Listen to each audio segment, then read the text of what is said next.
Hello here, and welcome to this post-signing day edition. Sean Callahan, Robin Washett, Steve Sipple. Robin Washett and I are celebrating as signing day is in the books. Nice. Sipple is not celebrating yet. We got to get up early tomorrow.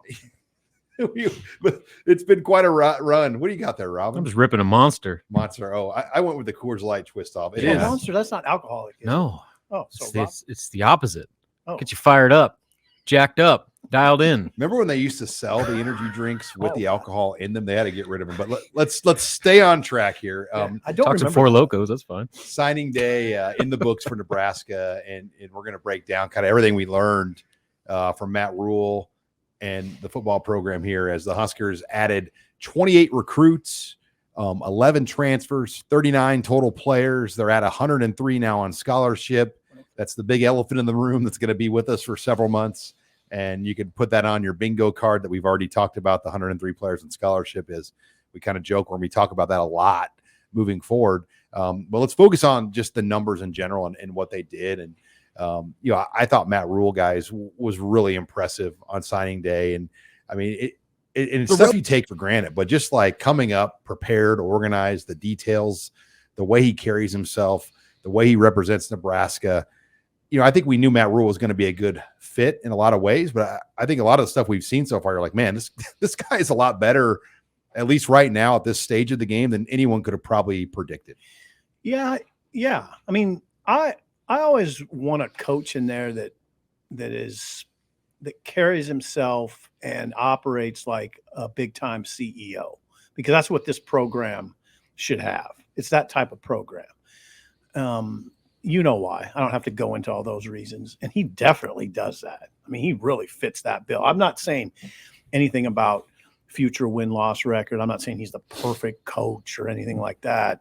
But yeah, so far, very professional, very pleasant, deals with you in a professional way. Now, one thing I'd add, Rob and Sean, before we move to Rob here. Sean, we call that having 103 players the elephant in the room. It wasn't a big topic today. He glossed over it pretty fast. Said the new rules in college football allow you to get down. Not worried about it. It wasn't, even though it gets discussed. Nobody. Well, the really, transfer portal is one of those new rules. Yeah, nobody really hit on it too hard today. Mm-hmm. You know? Yeah, I guess my general takeaways along with that, he's this guy that's in total control of the room. Like, he had a direct message of what he wanted to get across. Mm-hmm. He answered in detail the questions he wanted to answer in detail, and he kind of politely declined to get into specifics about stuff he didn't want to talk about, like roster depth chart projections and that sort of stuff. So I mean, like, he wasn't caught off guard by anything, and he's just one of those guys where every time you hear him talk, it's the kind of adult in the room type deal where it's Matt Rhule's show. He runs everything from start to finish, and he carries himself that way. You're listening here to the Husker Line Show as we break down signing day opening headlines. Huskers added 5 players on signing day, which for February, that's a high number. That's the most Nebraska's added since 2018. And that was the very first year of the early signing day period. We've gone some Februarys with no signees. So it was still a busy February day. Luckily, the hay was in the barn by about 9:15 on Wednesday. So there wasn't any drama, with guys maybe switching or changing their mind. It was a pretty seamless signing day in a lot of respects. And we've been around a lot of these over the years, guys, where they don't typically go this smooth very often. Yeah, it did. There was no drama, and it was a very productive day with Rhule. He did cover a lot of ground. The other thing that's striking to me about, he likes this team. I mean, he mentioned that Nebraska has its returning players have a 3.124 GPA, that 61 of the 98 returners have GPAs over 3.0. And he said, when you have that, that's the sign of a great culture. And so he clearly likes what he's walking into. I thought that was it. He likes this team. And I'll tell you what, I'm not saying it's a sign of a good recruiter, but I would say this: recruits notice how a head coach treats the returning players. They notice. And he's very mindful of treating the players in the program already well, and I really appreciate that. Yeah, and with that though, he also admitted that he doesn't know a lot of these guys yet. He says, "How are you gonna go about learning your roster?" He's like, "Well, they're all gonna have names on the back of their shirts." And so like it's gonna be a process. Like now that signing day, the book is closed. Now the full attention goes towards this team and getting to know these guys, going to workouts and getting to know guys on a personal level. And he's done that to a degree with probably quite a few players already. But, this is going to be an ongoing process where, he has his opinions based on maybe a kind of a partial information right now. But this is just the scratching the surface now as far as getting a true feel for this group that he has going into the season. So, I thought that his honesty and that was good. He's like, you know what, I'm not going to pretend like I know everybody on the team yet. There's 150 some guys that I don't even know who they are. But I think that this is going to be a deal where he's going to make a concerted effort, and as coaches as well, to try to connect with as many players as possible on a personal level and not just look them as player X, player Y. He's going to get to know them on and off the field. And he's very comfortable in just everything about his approach, which jumps out to me. Like when he walked in the room, he just kind of joked to the media. He goes, "Hey, if you guys don't tape me like walking up to the podium and doing the walk-in, I promise I'll tell you some good information." No, he said the first 3 questions I won't engage in coach speak. Coach speak. Yeah, he said the first 3. And then, Ed Foley, Ed Foley, who went, Ed Foley's press conference this week went as long or longer than Matt Rhule's. And Matt Rhule goes, Ed Foley likes the press conference. Yeah. He goes, I watch all my guys talk. Yeah, he does. That was interesting. Do you think, okay, let me ask you this. Do you think Scott Frost or Mike Riley or Bo Pelini watched all the interviews of their assistant coaches? I don't know. All of them. I all of them, not just like every once in a while. Every one of them. They may have been briefed on them, but to sit down and watch. Yeah. And he said part of it was because they want to find things to make fun of them afterwards. Like if they say something that they can jab them later. But he also said that he didn't like some of like Terrence Knighton. He made the comment about Knighton said the staff's really competitive. The competition within the staff, and like Matt Rhule wanted to clarify that. Like it's not like who can get the most recruits and who can undercut the other coach to sign a guy in their room as opposed to another room. It's a healthy. Well, we saw that here at Nebraska over the years, where other assistant coaches absolutely we saw cut over recently. Other guys to take recruits over them, and it happened on the previous staff. It got a little a little dicey behind the scenes. And what did I always tell you, Sean? I would always tell you. That is a head coach issue that the head coach has to nip that in the bud. Yep. You can't. That leadership has to come from the top. You can't, if that's happening, which it was, that has to be nipped in the bud by the head coach. He has to be aware of it, and then he has to deal with it. You can't let assistants run rogue in recruiting. No, and that's happened. It happens around the country. I mean, it's not just Nebraska. Right. And I think that what you look at what he did to build this staff, like he built the staff of guys that would fit his model. He could have, with the money he was given from Trev Alberts to build the staff, he could have went out and brought in the all-star band of coaches. And he had I'm sure people wanted to work here for him, but he chose to kind of go around to build a team of guys that will work for him. 14, I thought that was interesting too. 14 of these coaches have played for Matt Rhule at his previous stops, whether it's Western Carolina, Temple, Baylor, Carolina Panthers. And that was a real interesting nugget that he shared, because if the players are frustrated, these coaches know me well enough to say, hey, that's his coach. Like they have a really good insight to Matt Rhule that they can, relate that to the team. Yeah. And I'll tell you what, okay. Now he's pleasant and he talks about a family atmosphere, but he also says it's not, this is not going to be easy, and it's not easy. And we do work. And he did, Sean, you asked him right out of the gate, now you have this class intact. Can you breathe? He said, no, we're not. I'm not. Yeah. No, he looked at me like I was crazy. So, no, I'm not taking it. He said, I'm not taking any time off. It's a sprint. And then he got into, now you get to know the team. So yeah, it's interesting. I think he's interesting to me because he's very pleasant, but he'd be pretty demanding, or not pretty demanding. He'll be very demanding. Yeah, very demanding coach. Every assistant that we've listened to talk has said the same thing. Like Matt Rhule expects a lot from them, and he has a very high standard for everybody that works for him. Look at the Ed Foley example. We've spent the last however many weeks praising him for getting around to every 75 high schools around the state, and Matt's like, you guys make a big deal about this. That's like the expectation. 8 high schools a day is the bare minimum of what I want these coaches to go out and do. Like, I mean, like that's like we're praising guys for the minimum expectation about. So like, I mean, that just shows you just how high the bar is set internally, not just for the team, but for the entire staff. All right, when we come back, we're going to talk more about Matt Rhule. Some interesting stuff brewing as well in Carolina with his previous employer. We're going to get into that and more. You're listening here to the Husker Online Show. And we're back here on the Husker Online Show. Sean Callahan, Steve Sipple, Robin Washett, post-signing day edition. Thank you for joining us. If you're listening to us on one of our many affiliates across Nebraska, or downloading us on the Husker Online podcast channel, or watching us on YouTube, we appreciate your support. This segment of the program is brought to you by Tanner's Sports Bar and Grill, 30th and Yankee Hill Road, as well as their neighbor next door, Tavern 180. 2 fabulous restaurants. Get on into either one. Get a steak at Tavern 180. Go in there for brunch on Saturday, Sunday, or go into Tanner's. Watch all the college basketball, all the football action going on. Was in there, guys, for a church meeting last week. We have our big Husker night coming up at St. Michael's February 9th. Had our big meeting there for the final pieces of Husker night, and got the side room rented out. Had about 20 guys in there, and we got things ready to go. Had some great wings. Tanner's Sports Bar and Grill, 30th and Yankee Hill Road.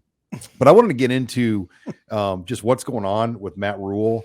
The Carolina Panthers and Matt Rhule are in a dispute right now about money owed. And I think Sipple, when he was first hired, and you could speak on this because you kind of had some inside knowledge. One of the reasons why the deal almost fell through was because of this money owed by the Carolina Panthers.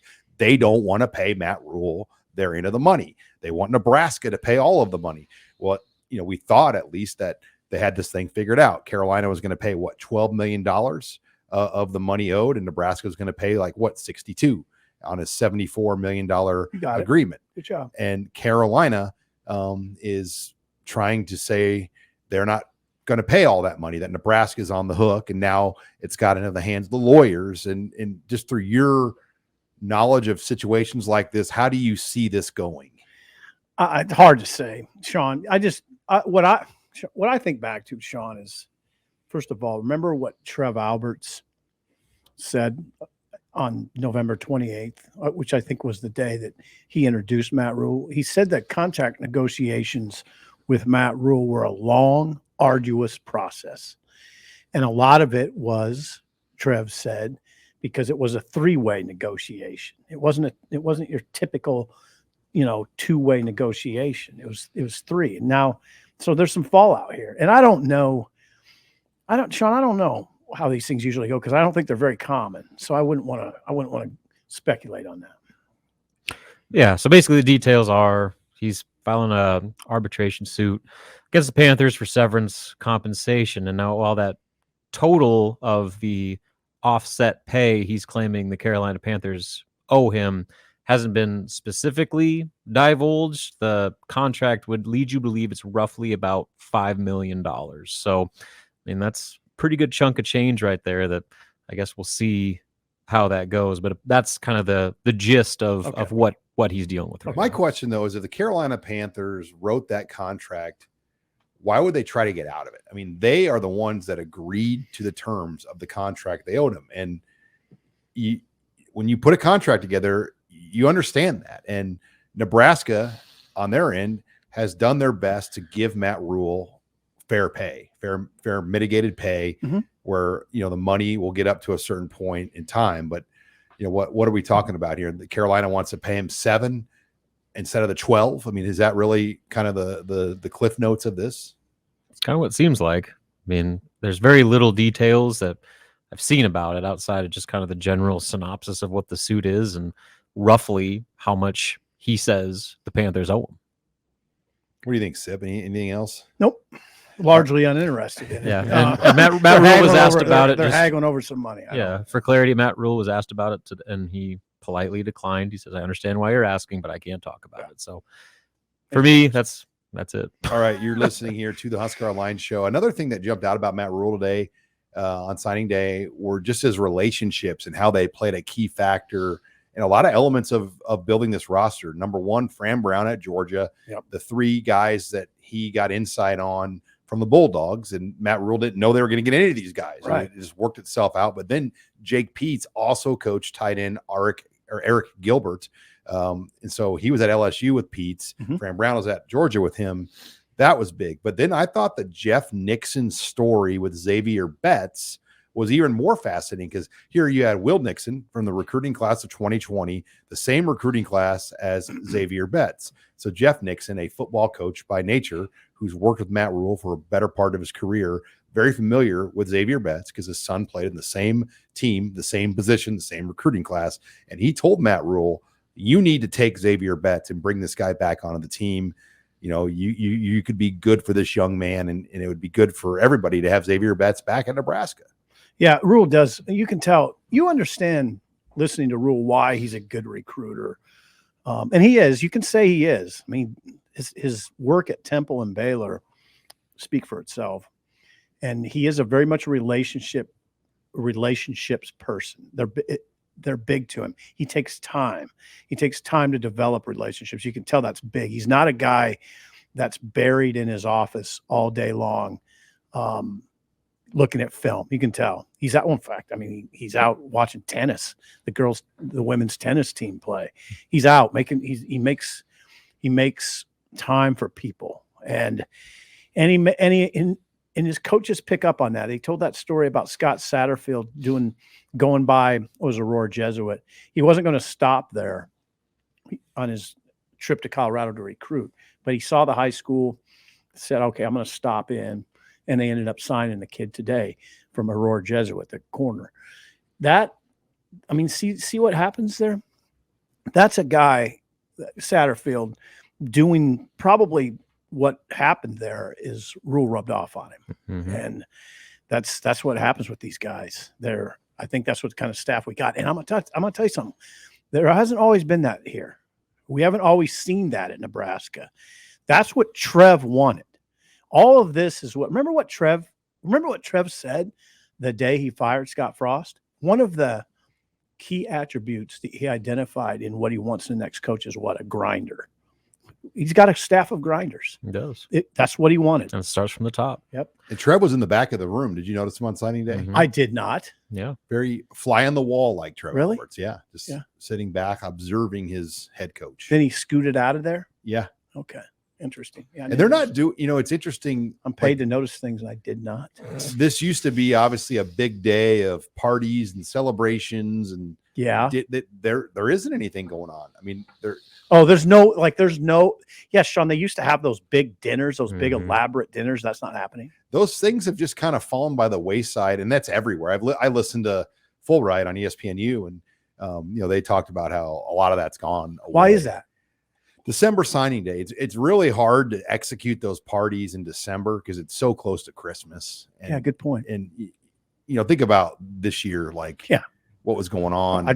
I prefer not to. Yeah, and how sick we were, and everyone was battling the holidays coming around, and signing day was right there. So it's hard to do them in December, and then in February there's not much. Now we will do, for promotional sake here, we're doing a Husker recruiting night at St. Michael's on February 9th.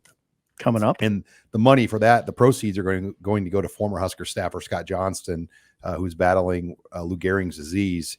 So we'll break down the film. But Ed Foley, special teams coordinator, Vince Ginta is going to be there as well now, and then we'll have some other special Husker guests there that are going to be figured out here in the coming days. But we'll draw about 450 people, and you could still get tickets to that. It's $10 to go. Not a media event. No media allowed. No media coverage. No streaming of the event.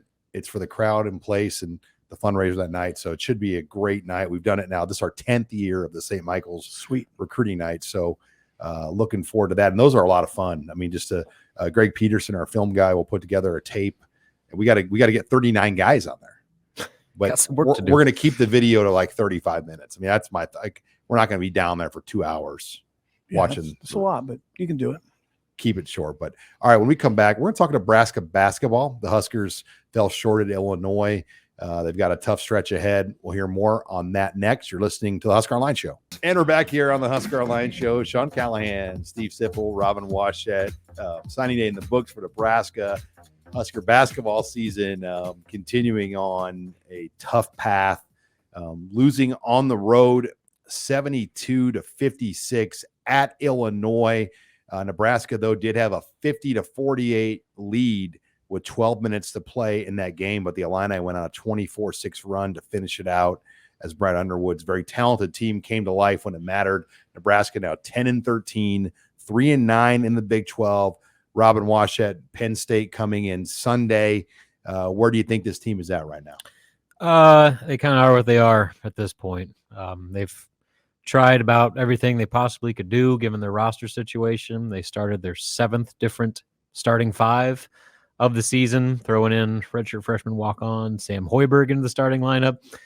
He had 0 points and a rebound with 1 shot attempt in 11 minutes. So, this kind of just is, it's a deal where, like, I don't know how much better things can get. The only thing that can really happen, in my opinion, is Nebraska can clean its own play up. The turnovers have to stop. When you're turning the ball over 15 times a game for the last 3 games, the last 3 opponents have scored 20 points or more off turnovers. And for a team that is already fighting it as much as they are offensively and has such a razor thin margin for error to not even win, but to just be competitive right now, when you're giving the ball away at that rate, you're not going to beat anybody. So that's, for me, one thing that Nebraska can control. Their limitations are what they are. They're not all of a sudden going to become elite level shooters and scorers. They obviously lost a lot defensively and on the glass.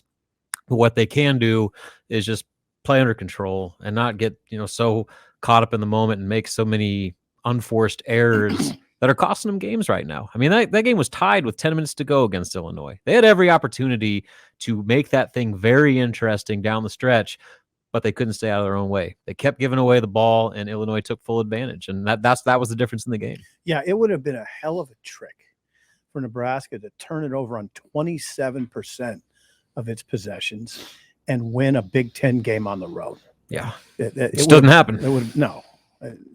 That's what. Yeah. No, they had 19 turnovers. Mm-hmm. Walker, who's been fabulous in many ways for Nebraska, is a lot of the problem. I mean, he's turning it over. I mean, how many? 16 turnovers in his last 3 games. Yeah. Now think about that. That's a big number. He's 6 last night. And Fred has said, and this is not Sipple talking, this is Fred talking. He's been casual with the ball, a little too casual with the ball. He does get casual with the ball sometimes. Yeah, and for me, the issue with that is there's so much on his plate right now, where you're asking a center to facilitate your offense in the half court. Yeah. I mean, that's a luxury to have, like when you pair that with your guards. But because they lost Emmanuel Bandamel and Sam Griesel, I mean, he's the one guy they have at that point guard spot. Derek Walker's having to do so much more than probably any other center in the conference right now. That double dribble play, Robin, was just kind of like the breaking point. That play, like, you just don't see a Big Ten basketball player do something like that, where he's just dribbling in the court. Yeah, or balls going off their foot, or they're throwing it to nobody, like that sort of stuff. Like, it's not just like Illinois had a high pressure defense as creating turnovers. Like, Nebraska was just throwing the ball away or dribbling it off their foot. Like those are the types of things that I think teams that, I don't know what exactly the issue is with that, but that's the one thing that I think that they have direct control over. Like, and defense. Yeah. You always control your defense. Yeah. But I mean, they're going to regress just because of what they lost. Like, no one is going to replicate what Emmanuel Bandamel did on the perimeter. No one is going to be the rim protector rebounder that Juwan Gary was on that roster. But they can play with much better effort, in my opinion. But more importantly, they can play under much better control offensively that can help them on the defensive end of the floor. They're not going to get the calls either, Robin. I mean, I think that's kind of established. Hoiberg kind of went off on that. Their lack of physicality, without those guys you mentioned, and their lack of length, and that, it just gets exposed in these street fight type games where teams like Illinois have the length and the size, and when they trap, they're not going to get the calls. I mean, they're going to have to fight through contact just to get out of traps, and Illinois doesn't, like that came up a lot last night, it felt like. Yeah, and you never know what you're going to get with Big Ten officiating either. Like, for some reason, I've never seen box outs get whistled for fouls more in my entire life than that game. And so, like, it's one of those deals where, I mean, you have to be able to adapt, and just, again, how limited Nebraska is. It's hard for them to adjust. Like, they can play one way, and they have to play that one way perfectly to have a chance. And when there's any other variables, whether it be their own mistakes or officiating or whatever it may be, it's so difficult for them to overcome. And they just, their ability to overcome adversity is so hard right now. Yeah, how are guys, Robin, getting called for fouls when they're literally in position for rebounds? I don't. There was a lot of that is kind of head scratching. Like, I'm like, oh, that's got to be a foul in Illinois. No, they're calling the foul on Nebraska. Yeah, where Illinois is crashing the glass, jumping over guys' backs, and Nebraska's getting whistled for a foul for boxing out. Like, I mean, there was a lot of people on Twitter and on our message board that were seeing the same things we were there. And so, again, unfortunately, that's just kind of the state of Big Ten officiating right now, where it seems like every week you're getting head coaches, not just like disgruntled fans, like Woodson in Indiana. He's gone off on the refs multiple times. Micah Shrewsbury at Penn State has done it. Fred Hoiberg said that, there are stars in our league that get calls, but that doesn't apply to Derek Walker.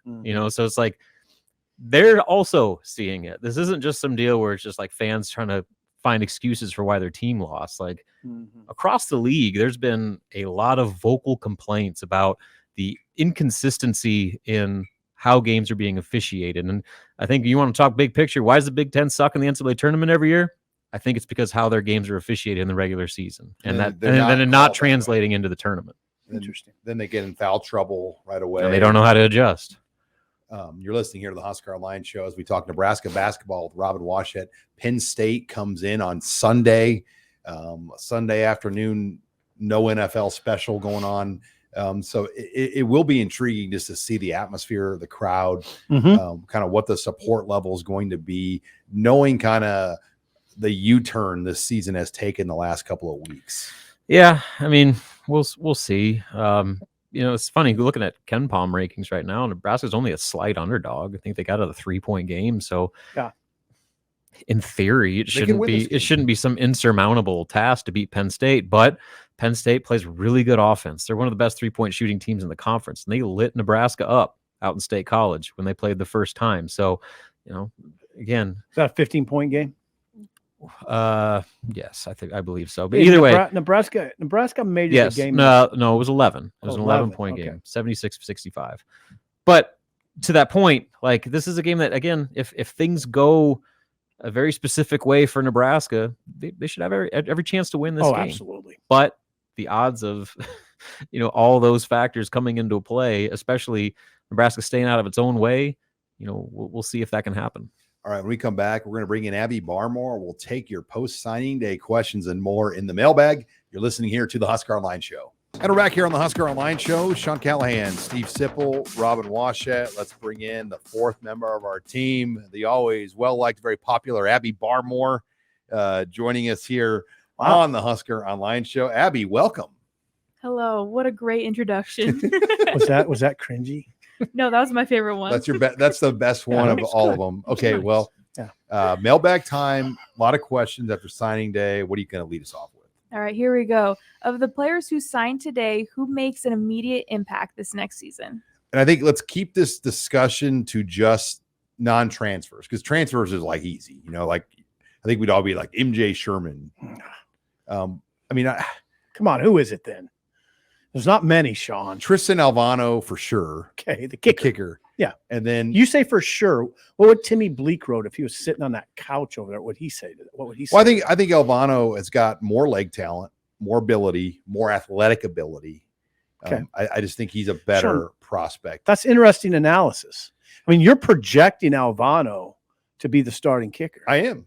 Interesting. I think he's got more than Timmy Bleak wrote. I've seen him live off the ground in Memorial Stadium on a late November night, kick the ball better than Nebraska kickers kick the ball in a long time. So you're looking for opportunity. Could Cameron Lenhart get in there at edge? Princewell?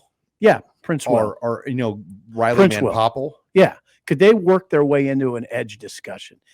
That you're looking at need, right? Malachi Coleman. Yeah. Malachi Coleman. That was going to be my pick. Okay. just because of how like every opportunity the staff raves about him. Like not just Matt Rhule, but like every defensive coaches talk about him, and not just his athletic ability, but how much they respect him as a person and what he's gone through and what he's overcome in his life. Like I think that he's got every opportunity, especially considering just how wide open that receiver room is to come in and maybe get some meaningful snaps. What do you got next, Abby? What grade would you give Matt Rhule on putting together his staff at the same time he was recruiting? I mean, I'm not doing that. it's hard to put an actual letter grade, but I mean, he did a really good job. There was adversity in the middle of all this. You think about they had some guys they had talked to, like Jake Peets, and that kind of fell through. I would love to know kind of how the Bob Wager piece came in together, because did it just happen when they were recruiting Ishmael Smith-Flores, or was Bob Wager always in play, or did he only become in play after the Peets thing fell through? Hard to know. The only reason, guys, I'd say I don't want to grade it, Abby, is because I don't want to grade. I prefer not to grade a staff of That hasn't assistants. coached yet. Yeah, that hasn't coached a single game. And I'd almost prefer not to wait. I'd almost prefer to wait 2 years. I mean, you can't really in this world wait. Like the wait Tony like that. White hire. It's either going to be a home run or like, whoa. Like, I mean, because like, But you can't judge it after a year. like when even. Bob Diaco first came in, we're like, look at this handsome guy from Notre Dame. And Oh, he got we big we league gushed all over. credentials. Yeah, the media corps. We gushed. I mean, all his over. Look at Notre Dame his suits. defense in the title game was like one of the best in the country. So at least there was something tangible with that. And, he definitely had the show element about he him. did. But, for as far as grading the staff, he got a lot of guys that he knew. Like it's a lot of his old former players, former coaches, fellow staffs, guys that worked with him before. So there's a lot of familiarity there. But, there are some outliers. Like he never met Tony look at White. that sweater. Like he never coached with Tony White. So I mean, he went out of his box with a guy like that, and he took some risks on some guys. Garrett McGuire, young guy, cutting his teeth in the Big Ten. Is he going to flame out, or is he going to be the next Lincoln Riley? I mean, like who knows? It's, Yeah. How do you grade it It's now? way too early to know about a lot of those guys. How but, do you grade Terrence Knight? Yeah, and Bob Wager was coaching high school last year, so who knows? Ed Foley and Evan Cooper, though, those are like core Matt Rhule guys. They've been with him. Like, those are like foundational pieces. Absolutely. Like when you look at this makeup of the staff, and he's got the younger kind of soldiers that he feels are going to be great assistants, great recruiters. That's the guys he's brought in. So, then the Tony White hire, though, is going to be the interesting piece, how he blends with guys he's never worked with before. Yeah. And Satterfield will have a big And spotlight Satterfield's a on core him. guy, too. I forgot. Yeah. Marcus Satterfield, the offensive coordinator, is a core guy, and he'll have a bright spotlight on him. We'll say in 2 months they've done a good job. So good grades through 2 months. Yeah. What do you got next, Abby? Is Thomas Fedoni finally healthy, and what is Nebraska's offense going to look like with him and Eric Gilbert? Yeah, I think he is healthy. He was very close last year. You heard Sean Beckton, the former tight ends coach, say he was like 95%, and this was in October or early November on their coaches' radio shows they did. That's right, Sean. You just wonder, like, if the situations were changed and like Frost was still coaching and his job was on the line and it was really tight in October and November, would all of a sudden Fedoni found himself on the field, or were they going to stand pat on holding him out and playing it safe like they did? We'll never know the answer to that. But I think Thomas Fedoni, from talking to like Niles Paul, for example, when he watched Niles, he didn't know who Thomas Fedoni was. Niles Paul played for Nebraska, NFL tight end. He said, like, look, I didn't know who that guy was. He looked like George Kittle running around. So he's got the tools. Eric Gilbert, we know, has the tools. He's got to have to lose a little bit of weight. I know that. He's got to get himself in shape. That won't be hard. I think Eric Gilbert is as talented as a player on this roster. Like Fedoni, Gilbert, take everything out of it and just go off like their potential. Is there even a more potential of NFL players on the roster at one position than tight end? No, I mean, look at where they were in their recruiting class. I mean, Gilbert was the highest rated recruit in any position in the modern era for tight ends. For tight ends, highest ranked tight end. And Fedoni was the number one tight end the previous year. Yeah, they got a world of potential there, and I just keep it at that right now. But that's the thing. That's all it is right now. It's potential. What do you got next? If you can go to the Minnesota or Colorado game as a fan, which one would you go to? Colorado, emphatically Colorado, emphatically. Why? Because it's a gorgeous scene. You got Prime. It's a hot rivalry, former Big 8, Big 12, Big 6. No, maybe not Big 6, but Big 8, Big 12. Be a national marquee game. Yeah, it's not even close to me. I mean, going to Minnesota, that's big noon. Well, big noon out there would be a 10 a.m. game. Whatever the game. So you wonder if you remember how hot it was? I mean, when I say hot, I mean, remember how intense it was against Colorado last time around? Remember that intensity in that stadium? It's crazy. Could it be? Do you guys think that could be an NBC like primetime game? I mean, the Dion factor. I mean, obviously Nebraska's carries its own weight, but you add in Dion's first home game in Colorado. I mean, that's big time. That's right there. good. There's gonna be a lot of eyeballs on that game. Now the CBS part of the deal, I don't think that's in play yet this year. I think the new multimedia rights, there's gonna be new games and how it's all gonna play out. But guys, I'm a big fan of this Minnesota game though too. Thursday night. Yeah. Labor Day weekend. Yeah, where it lands on the calendar is what makes it different. Yeah. I mean, I've spent a lot of November and October weekends in Minneapolis. I'm looking forward to a late August weekend with the weather, the state fair. Up there. Minnesota State Fair is as good of a state fair, like maybe next to Texas. Have you been before, Robin? Yes. I went to a concert up there. It's awesome. Who'd you see? Atmosphere. Never heard of him. He's a rapper. Did you go to Genuine? I did not go to Genuine. That's a Terrence Knighton went to, right? Yeah, Robin can sing their songs. I can. I know Genuine. Yeah, don't sing it. That's okay. Yeah, I mean, I'm thinking about taking my family up to Minnesota. Yeah, the fact that it's a Thursday before the holiday weekend, and you can make a 4-day trip out of it, like that. As a fan, like if you wanted to like extend your trip beyond just the football, then you maybe talk yourself into Minnesota. But from a football standpoint, and you're going to Boulder. I mean, it doesn't get much better than Boulder. The only issue for Minnesota is if Robin goes with his family separate, I go with mine. We got to figure out how to get you up there, Sip. Well, yeah. You can ride with us. Yeah. You sit between my kids. I think I can figure it out, Sean. You're John Madden. You don't drive. No, I don't like to. Nobody likes me. You're the John Madden of the media corps. You ain't driving to Minneapolis. Nobody lets me drive. That's what it is. I don't mind driving. All right. What do you got left, Abby? We got time for two more. Two more. Okay. Of all the assistant coaches that have talked on the podium so far, who have you been most impressed with? Ooh. Rob, you go first. Okay. My answer would be Evan Cooper. Okay. I just like kind of everything that he's about, just with how on point he is with Matt Rhule, and just how, I mean, you can see why he is Matt Rhule's right-hand man. Like, he seems like a guy that connects with Rhule differently than probably anybody else on this staff. And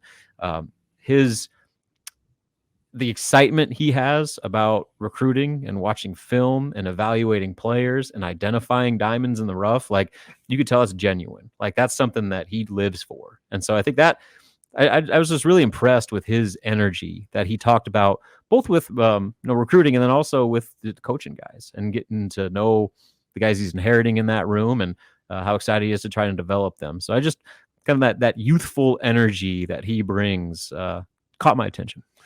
And we may have the same one, but I really liked Marcus Satterfield. No, we don't have the same one. Good. I just liked his style, the way he carried himself up there, and never thought I'd get to this point in my career where I'm like the same age as the veteran coaches on staff, but I am now. And I just liked it. I just was impressed with just his approach and how he went about things. Yeah. And for me, it was Terrence Knighton.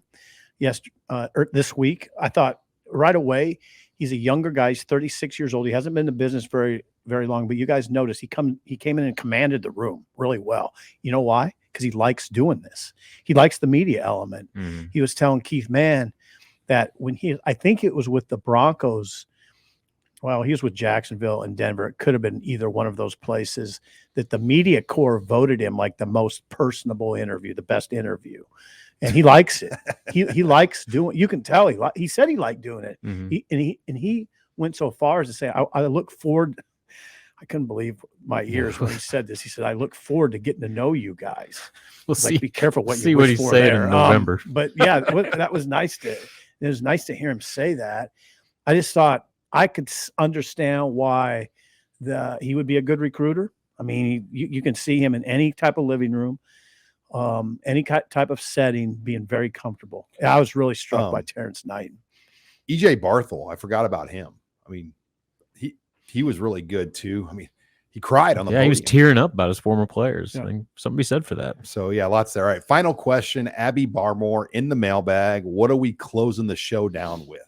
All right. So we've been talking a lot about Ed Foley going on the road, visiting a lot of towns and high schools in small town Nebraska. So what is your favorite restaurant in the state of Nebraska? And try to stay away from, Lincoln or Omaha. Yeah, let's since just that eliminate one. Lincoln and Omaha. Well, they went to Stella's in Bellevue. Phenomenal. I've taken Sip to Stella's, and I went to high school with Stephanie Francois, who they run the place. That's a phenomenal burger joint. They went there as a staff when they were in the Bellevue Papillion areas. But what do I got for my favorite place around the state? I go a lot of places, guys. So I got one. All right, what do you got, Sip? Dresbach's in Grand Island, the steakhouse right there on the main drag. I used to enjoy going there. I haven't been to Grand Island lately, but Still open? Dresbach's, Still there? I don't know that. Haven't been there. I got to think so. Anybody from Grand Island, please chime in. Where's Scott? We need to ask our friend Scott Gorka. But it was a steakhouse and it was excellent. It was very, very, just kind of grassrootsy steakhouse. Nice, but not. You could go in there with jeans and boots on, and you'd be fine. I've been to some unique ones, like a steakhouse in Juniata. Okay. Called the Plainsman. I went there for a lunch once, spoke to and I'm going to get crap on the Red Sea Scrolls because they always laugh at the speeches I give, but I spoke to like a crop fertilizer. You should get crap for that, by the way. I spoke to a crop fertilizer group. You did. At a I bet lunch. that was riveting. They had prime rib, and it was just unbelievable prime rib. And Really? I've literally when I'm on the road, I always can maybe go on a Monday. They're never open on Monday. It's like their Really? day off. Because I go to McCook every year on Monday To speak. and every year on a Monday, Right. And I could work this out to go the Hastings way into McCook if I wanted to, and it's never open. So No, it's not open on Mondays. that's a universal restaurant. Then Alley Rose and Kearney and Cunningham's and Kearney. Cunningham's. That's a good one. That's Those are up there for me as really good. And Copper Mill and McCook, I'll put them in that category. okay. God, you get around more. I'll throw the Peppermill out from Valentine. Ooh. Yeah. Like I've been that. there a couple times and just good. It's a solid thing and they got a bar attached to it too. So it's a What do you eat multi-purpose steak. steak. Yeah, don't mess around. Abby, Get the beef. Oh, I knew you might call on me. I don't know if I have one. I go to a lot of very small towns, so maybe not one that you guys would know. what town? Try me. So you know who you're talking to? My cousins went to high school in Wynot, so Okay. Mm-hmm. Why yep, not? there's about 130 people there. So they have a bar. they call it probably. Devil's Den because that's their high school mascot. They're the Devils. It's pretty good. They have a fish fry there on Friday nights. That sounds good. Pretty elite. I'll give you another one. Wolf's Den in Stanton. Okay. If you're kind of in that Norfolk, Columbus triangle, Yeah. it's a good place to veer off. They serve the regular hamburger is 12 ounces. That's obscene. And it's I'm not joking. 12 It's ridiculous. And it's $6. Yeah, I'm not exaggerating. Of course. Did you get it? Oh yeah. You just order a hamburger. It's 12. It's 12 ounces. That's beautiful. That sounds very good. There it is. Oh yes. Oh my Sound God! like Look at is that it? Is that is that my Twitter? I don't know. How No, did you yeah. find that?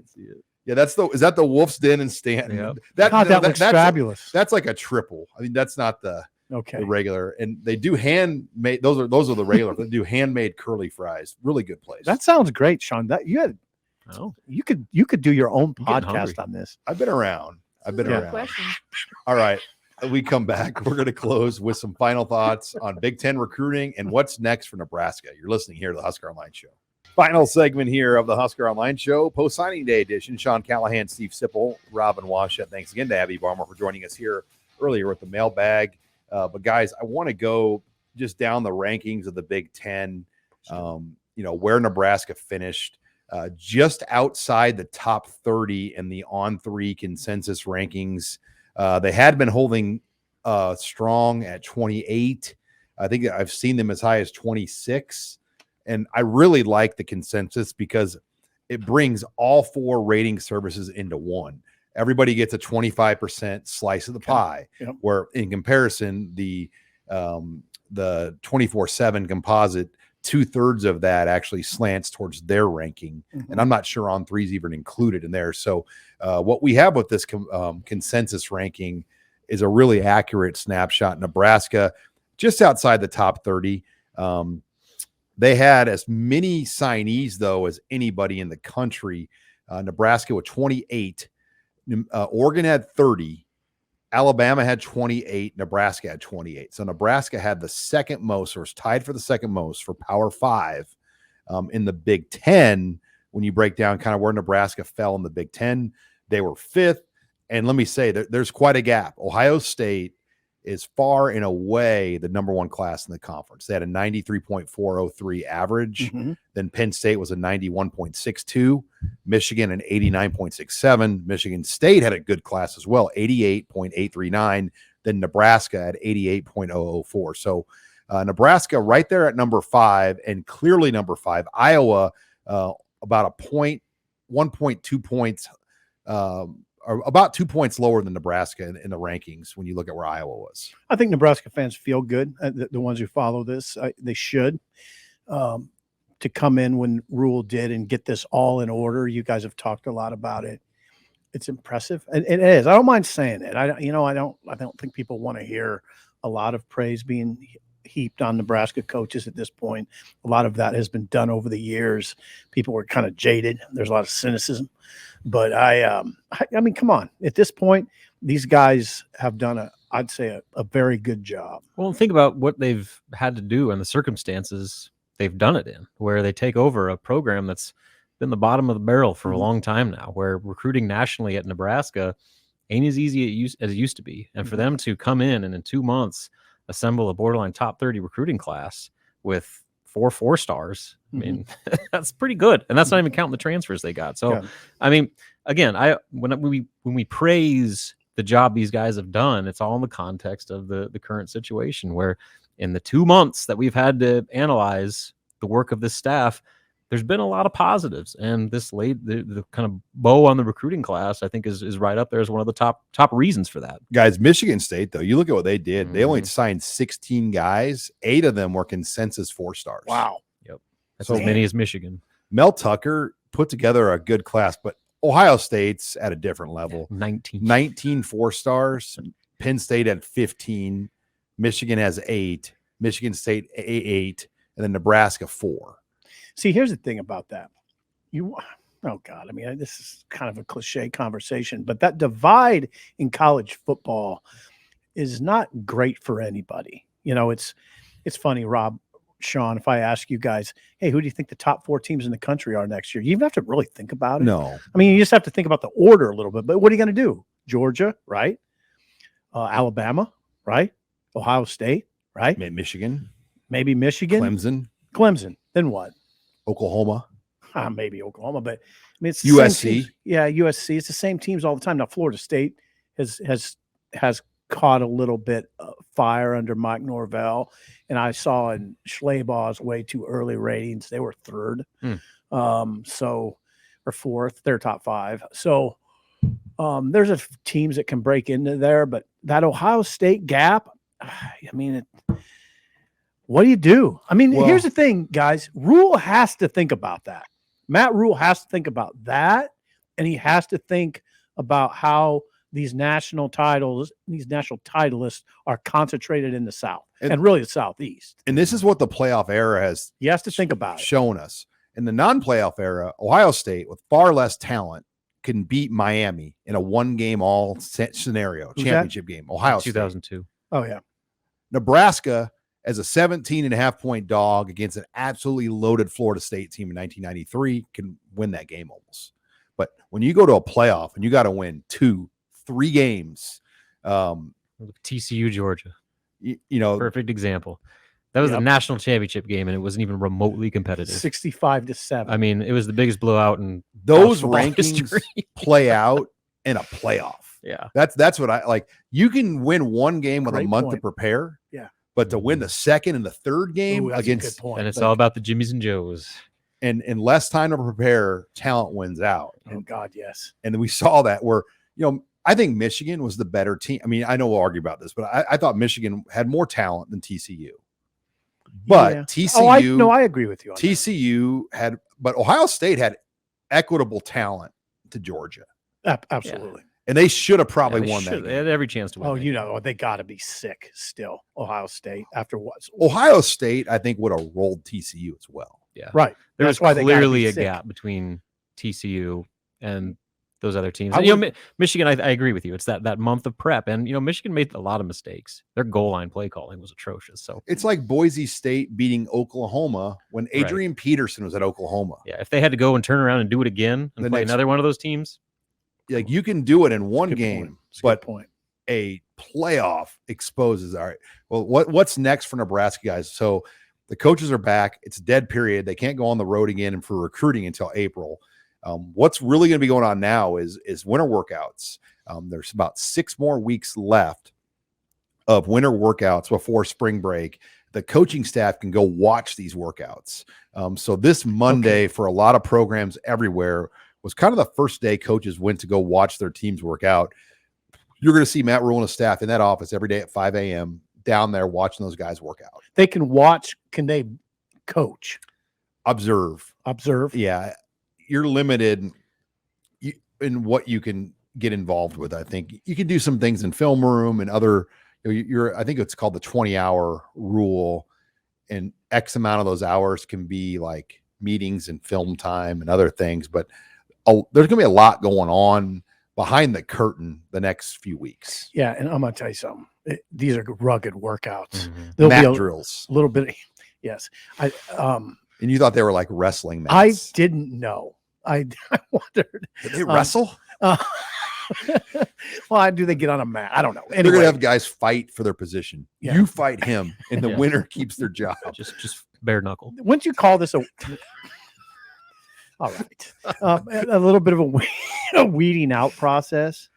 Some of that will go on here, right? Yeah. You're trying to get guys to quit right now. Yeah. Like you're trying to find out who's in and who's in just for the check. That's different than seeing who will quit. I think it's more about what you said second there, Sean.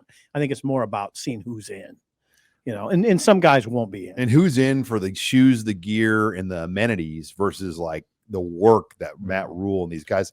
And we've seen this with every coach when they come in. Scott Frost, when he came in, he had several guys go to the hospital. Rhabdo. Yeah, there's the Rhabdo. Remember that? Mm-hmm. That was a thing right out of the gate. Yep. That little receiver went. That little receiver. Tyjon Lindsey. Yeah, Tyjon Lindsey. Yeah, it was fairly controversial. Well, back then, like it was funny because people were so fired up about Frost.